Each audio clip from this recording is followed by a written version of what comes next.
What's up, guys? As you know, I sold the black 280Z and I went back to my roots.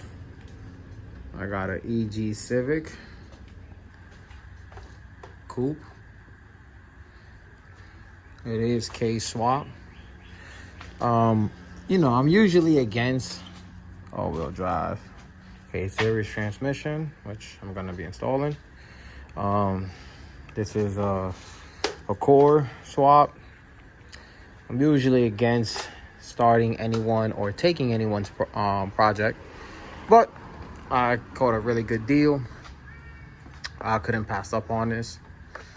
As you guys can see, I'm working on the wiring. The Honda that was for this car and harness. I'm using it to get this car started. It's not bad. That's the only bit of rust.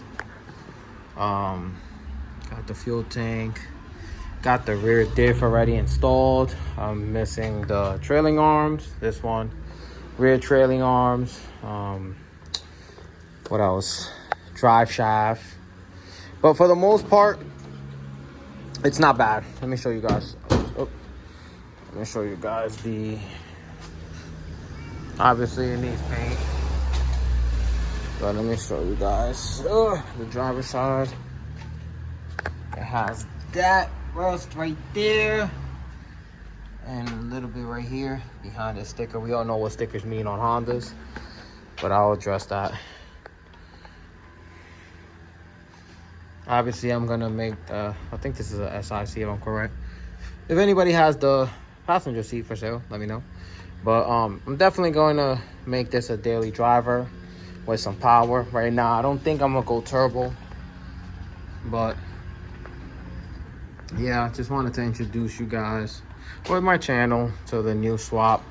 You guys can see, still working on this, on the brakes on this, but whatever.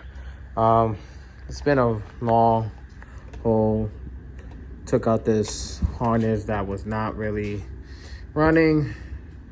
The car was not running when I bought it. It cranked over. Compression's good. You know, that's enough.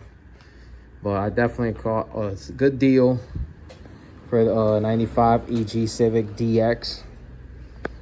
You guys let me know what you think. What should I do with it? Should I go turbo or motor? Should I just take the TSX swap from there, put it here, and put this one there?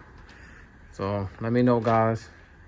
I'm having issues. I'm just working on starting this thing or getting it to start. I rewired everything, which was a pain, but yeah.